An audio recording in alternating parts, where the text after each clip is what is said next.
Shreya infra company తన కస్టమర్లకు కుచ్చు టోపీ పెట్టింది.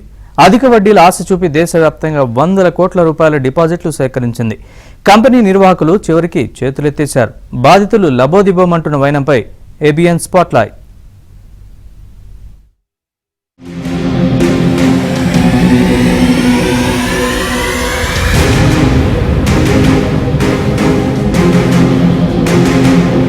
₹1,00,000 డిపాజిట్ చేస్తే నెలకు 12,000 వడ్డీ, 18 నెలల్లో ₹1,80,000 జమ. అంటే 100కు నెలకు ₹5.25 వడ్డీ అన్నమాట. ప్రపంచంలో ఏ బ్యాంకు ఇవ్వని వడ్డీ రేట్ అది. 1వ తారీఖున డిపాజిటర్ల ఖాతాలోకి వడ్డీ జమ కావడంతో కస్టమర్లలో విశ్వాసం పెరిగింది. ఆ నోట ఈ నోట విస్తృత ప్రచారం జరిగింది. పైగా ఏజెంట్లకు ఆకర్షణీయమైన కమిషన్ ఆశ చూపడంతో వాళ్లు కూడా విస్తృత ప్రచారం చేశారు. ఖాతాదారులు 1, 10, 100, 1000కు చేరారు. ఆ సంస్థ 270 కోట్లకు పైగా డిపాజిట్లు సేకరిస్తే ఒక కర్నూలు జిల్లాలోనే 70 కోట్లకు పైగా వచ్చి చేరినట్లు సమాచారం. కంపెనీ అనుకున్న లక్ష్యాన్ని చేరుకుంది. ఎన్నికల సమయంలో కంపెనీ ఖాతాను బ్లాక్ చేశారంటూ చేతులెత్తేసింది. ఈ క్రమంలో ఏడాదిగా చెల్లింపులు నిలిపేశారు. డిపాజిట్దారులు ప్రశ్నిస్తే అదిగో ఇదిగో అంటూ మాయ మాటలతో కాలం వెళ్లదీస్తున్నారు.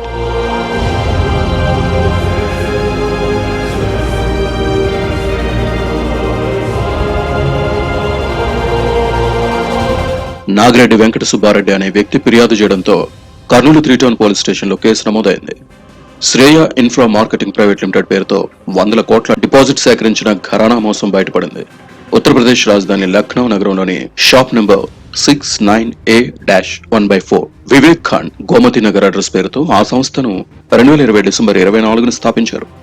ఈ కంపెనీ చైర్మన్ హేమంత్ కుమార్ రాయ్ సంస్థను రిజిస్టర్ చేసే సమయంలో కేవలం ₹5 లక్షల అధీకృత మూలధనం చూపించారు.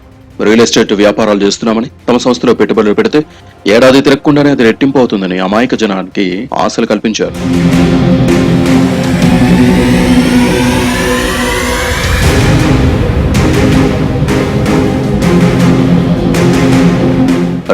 నుంచి అధిక వడ్డీ ఆశ చూపి ఆ సంస్థ దేశంలోని పలు ప్రాంతాల్లో డిపాజిట్లు సేకరించింది. 2023 నుంచి బిర్లా గేట్ వద్ద ఓ ప్రైవేట్ భవనం అద్దెకు తీసుకుని ఈ సంస్థ కర్నూలు జిల్లాలో డిపాజిట్ల సేకరణ చేపట్టినట్టు తెలుస్తోంది. ప్రజలను నమ్మించేందుకు కొన్ని భూములు కూడా కొనుగోలు చేశారు. మొదట్లో డిపాజిట్దారులతో ఒప్పందం మేరకు నెల నెల వారి ఖాతాలో నగదు జమ చేస్తూ ఉండడంతో నమ్మకం ఏర్పడింది. ఏజెంట్ల ద్వారా 100 మంది డిపాజిట్లు చేశారు. 2024 జూన్ నుంచి నెలవారీ చెల్లింపులు ఆపేయడంతో బాధితుల్లో ఆందోళన మొదలైంది. కర్నూలులో కంపెనీ కార్యకలాపాలు నిర్వహించే వ్యక్తులను ప్రశ్నిస్తే డిపాజిట్ డబ్బులు ఇప్పించే పూచి తమదంటూ మాట దాటవేస్తున్నారు. ఏడాది కావస్తున్నా ఎలాంటి స్పందన లేకపోవడంతో తమ డబ్బులు వస్తాయా రావా అని జనం వాపోతున్నారు. బయటకు చెబితే పూర్తిగా ఎగ్గొట్టేస్తారని కూడా భయపడుతున్నారు. ఈ మధ్య కాలంలో కొద్దిగా ఫైనాన్షియల్ ప్రాబ్లంలో, అంటే ఫైనాన్షియల్గా అకౌంట్స్ల వల్ల కొద్దిగా ఫ్రీజ్ కావడం వల్ల, ఇటువంటి దాని కారణాల వల్ల మా పేమెంట్స్ ఆగాయి. కరోనా టైంలో కూడా ఫైనాన్షియల్ ప్రాబ్లం వచ్చినా కూడా మేము దాన్ని మళ్ళీ అంటే కవర్ చేసుకొని మళ్ళీ కస్టమర్లకు కంటిన్యూ పేమెంట్ చేసి సక్సెస్ఫుల్గా హిట్ అయినాం. కాకపోతే కొంతమంది వ్యక్తులు, సుబ్బారెడ్డి ఒక 11 మంది మెంబర్స్ ఉన్నారు. వాళ్ళు కొన్ని బిగ్ అమౌంట్, కొన్ని కోట్లు, 100 కోట్లు అంటే మోసం చేసి సైడ్ కంపెనీ నుంచి సైడ్కి వెళ్ళిపోయారు. కర్నూలులో ఆఫీస్ మారింది. హైదరాబాద్, బెంగళూరు జాతీయ రహదారిలోని గుత్తి పెట్రోల్ బంక్ సమీపంలో ఉండే మిస్టర్ ఇండి హోటల్ దగ్గర భవనంలోకి మార్చారు. కర్నూలు నగరవాసులతో పాటు వామసముద్రం, తడకనపల్లెతో సహా పలు గ్రామాల్లో 600 మంది నుంచి డిపాజిట్లు సేకరించారు. జిల్లాలో 2023 నుంచి ఈ సంస్థ కార్యకలాపాలు ప్రారంభమై డిపాజిట్లు సేకరించామని ఆ సంస్థ సీనియర్ లీడర్ ఒకరు తెలిపారు. మొదట్లో క్రమం తప్పకుండా నెల నెల ఖాతాలో డబ్బులు జమ చేస్తూ ఉండడంతో డిపాజిట్లు 70 కోట్లకు చేరాయని, ఆ తర్వాత చేతులెత్తేసిందని అంటున్నారు. గతేడాది జూన్ నుంచి చెల్లింపులు ఆపేసినట్లు తెలుస్తోంది. త్వరలోనే చెల్లింపుల ప్రక్రియ ప్రారంభమవుతుందంటూ కొన్ని నెలలు కాలం గడిపేశారు.